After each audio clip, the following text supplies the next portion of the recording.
Welcome to Season 5 of the Agile Brand with Greg Kihlstrom, where we talk with enterprise and technology platform leaders about the people, processes, and platforms that make marketing and customer experience successful, scalable, and sustainable. This is what creates an Agile brand. I'm your host, Greg Kihlstrom, advisor and consultant for Fortune 1000 marketing and CX leaders and teams as principal and chief strategist at GK5A, and best-selling author, keynote speaker, entrepreneur, and Agile certified coach.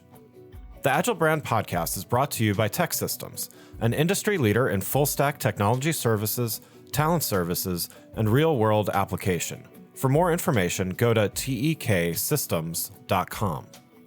To sign up for the Agile Brand newsletter and get the latest insights and articles on marketing technology and CX, or to purchase a copy of my latest book, House of the Customer, go to gregkihlstrom.com. You can also find all my books on Amazon and other retailers. And now on to the show.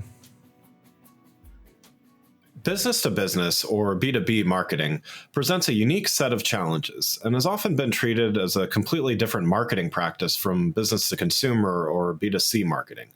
But there's one important thing to remember, and that is that all of the business customers are also B2C customers outside of their work life.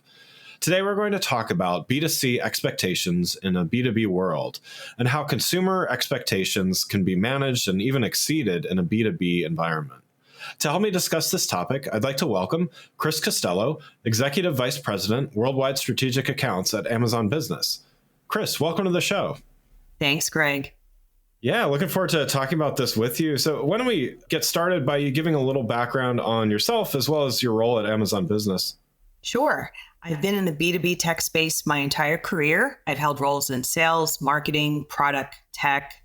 I've done offer development, operations, led mergers and acquisitions, business development, and I've had global assignments. I've worked with customers from the most complex multinationals to small to medium business to retail. I've often sought out roles in emerging services, startup type areas, and hyper growth environments. And in my current role at Amazon Business, I'm proud to lead the amazing teams that serve the Fortune 1000 customer base. Great. So let's get started by talking about what I talked about in the intro, those B2C expectations and how they come into play in the B2B environment. So to set the stage, let's talk about some of the traditional challenges in the B2B environment. In other words, why isn't the B2B customer experience always the same as a B2C one for some companies? Yeah, user experience definitely differs based on customer need.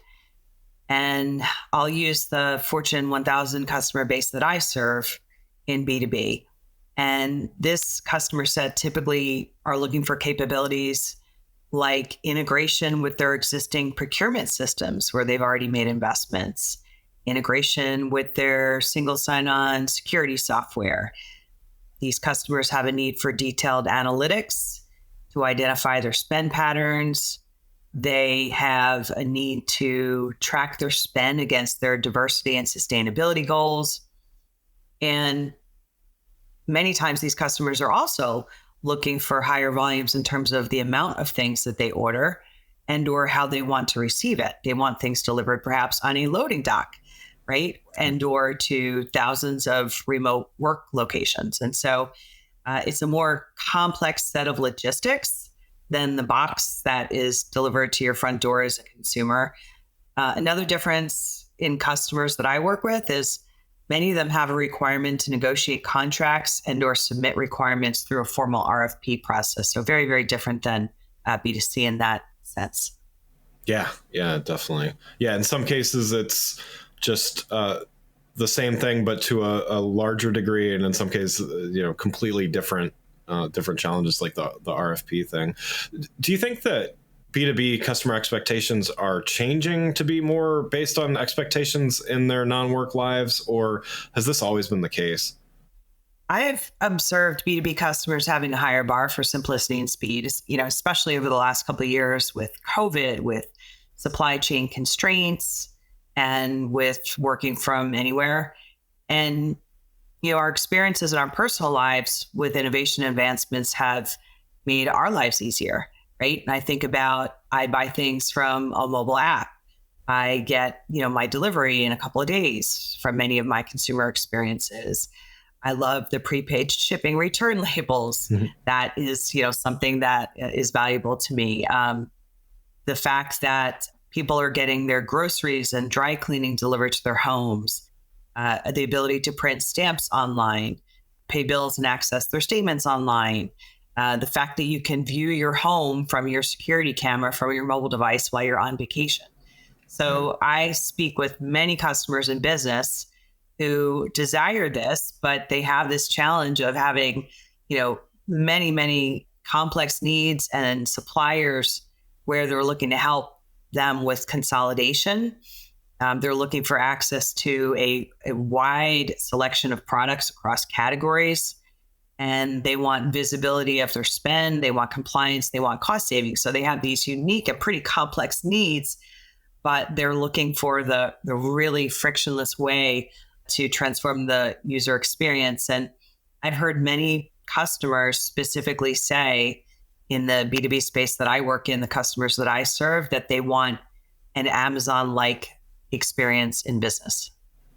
Yeah. And so definitely, I'm sure those B2B brands, they're listening to shows like this and reading about all these expectations and hearing even from their customers that these expectations exist. But what's the biggest challenge or maybe challenges for these B2B brands that are trying to meet those expectations? Like why are they sometimes unable to?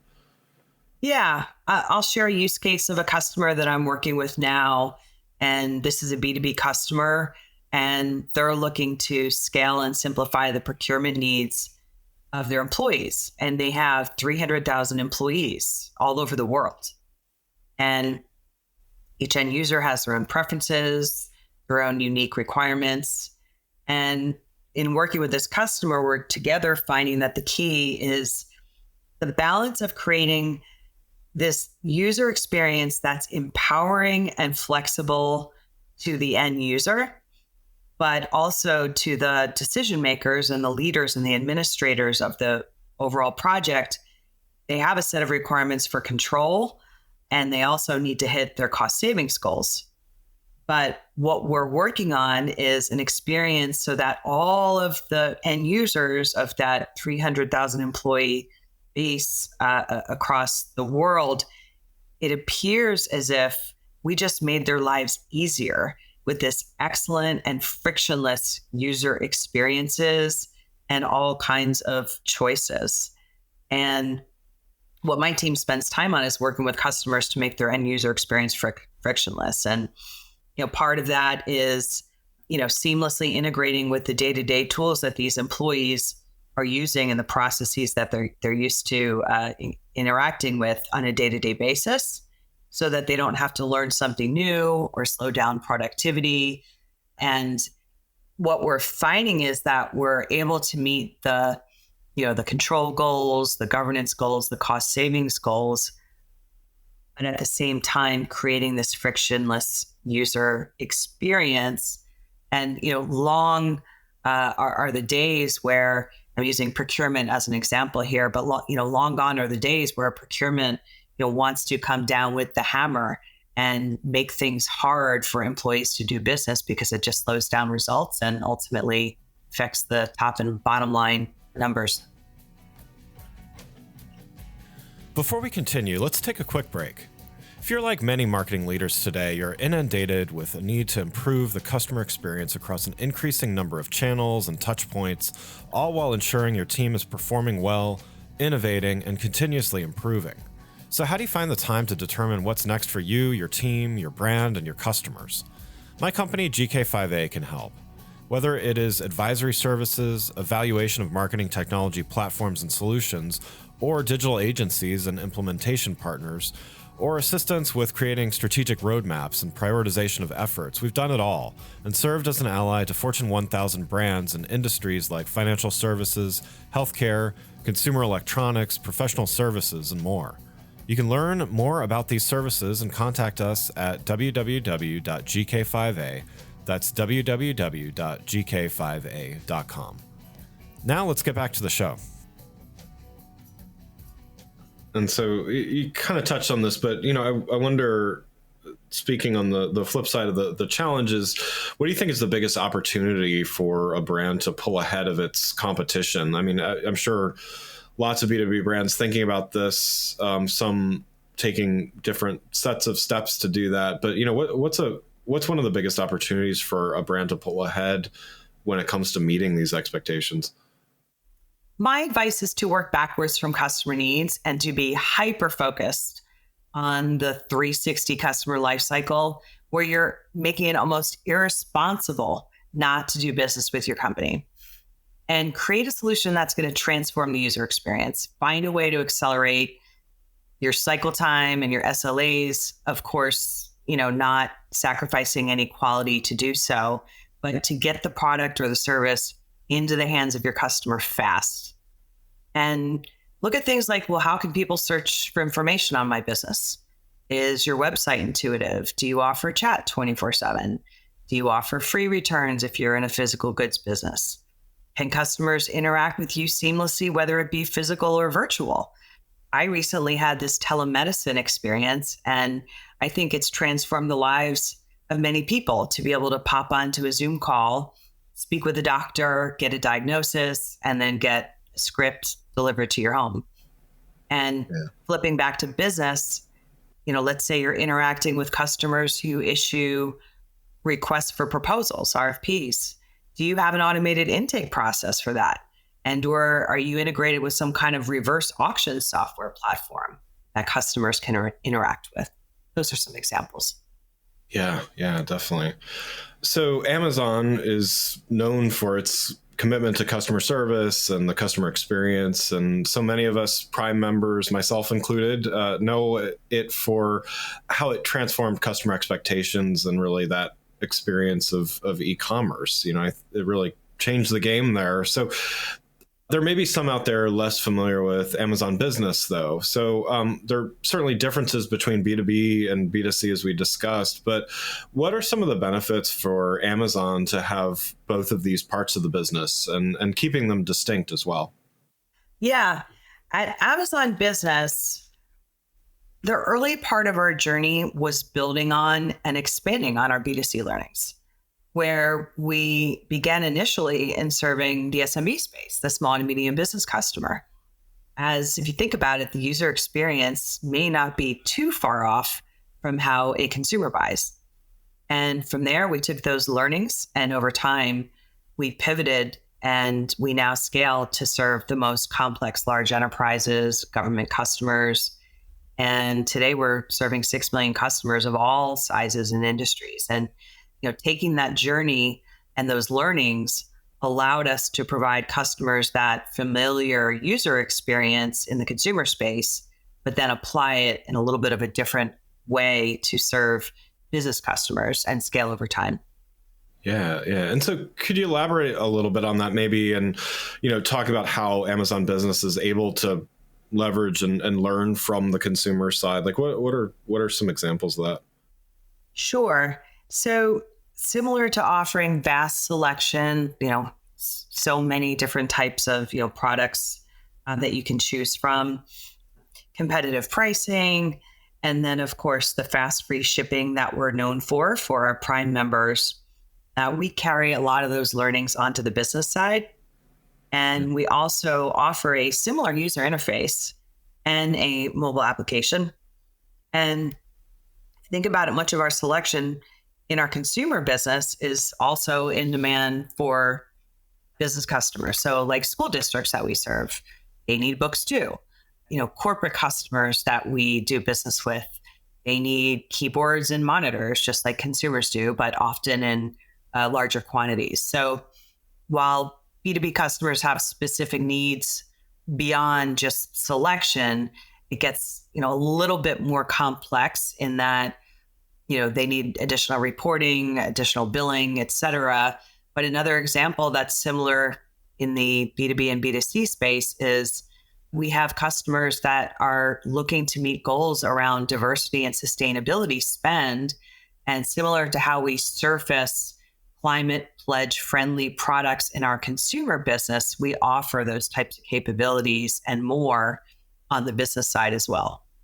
Yeah, yeah. And so how does Amazon Business maybe think differently from the consumer side of the business then?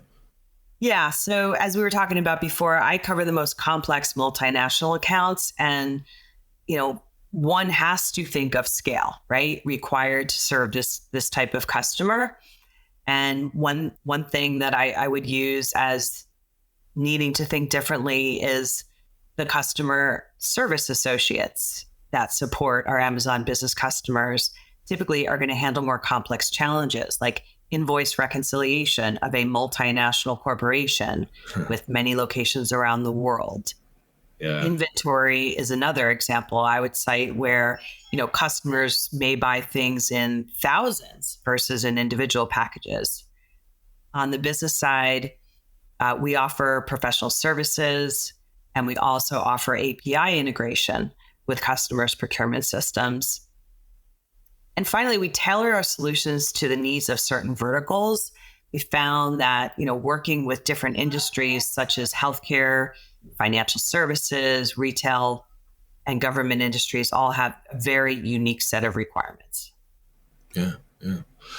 Well, Chris, thanks so much for joining the show. I've got one last question before we wrap up here. So you've given a lot of great advice and insights already, but what's one piece of advice you'd have for B2B brands that are experiencing this gap we talked about, the gap between customer experience that their customers want and what they're experiencing? What would your advice be to them in the months ahead? Yeah, the number one piece of advice is define your target market, because you can't be all things to all companies initially as you think about this transformation. Work back from customer needs of that target market that is chosen. If you're serving B2B of all shapes and sizes today in all industries, that's okay. Maybe you're a 100-year-old business. It's going to take some time to pivot. And so maybe you start with SMB. And then move to larger businesses over time. Also, prioritize your needs in a roadmap. Maybe step one is just simplicity around a website refresh. Maybe step two is building the business case and the ROI to improve customer service. And then seeking to consolidate legacy systems or retire legacy systems, holding you back from modernizing. And that requires investment and time, of course. But finally, and most important, I would leave our listeners with: talk to your customers and test and measure as you build and scale that next generation CX. Yeah. Great advice. Love it. Well, again, I'd like to thank Chris Costello, Executive Vice President, Worldwide Strategic Accounts at Amazon Business, for joining the show. You can learn more about Chris and Amazon Business by following the links in the show notes. Thanks again for listening to the Agile Brand with Greg Kihlstrom podcast, brought to you by Tech Systems. If you enjoyed the show, please take a minute to subscribe on your podcast channel of choice and leave us a rating so that others can find the show more easily. You can access more episodes of the show at www.gregkihlstrom.com. That's GREGKIHLSTROM.com. To get a copy of my latest book, House of the Customer, visit my website, or you can find it on Amazon or other retailers. The Agile Brand is produced by Missing Link, a Latina-owned, strategy-driven, creatively fueled production co-op. From ideation to creation, they craft human connections through intelligent, engaging, and informative content. Until next time, stay agile.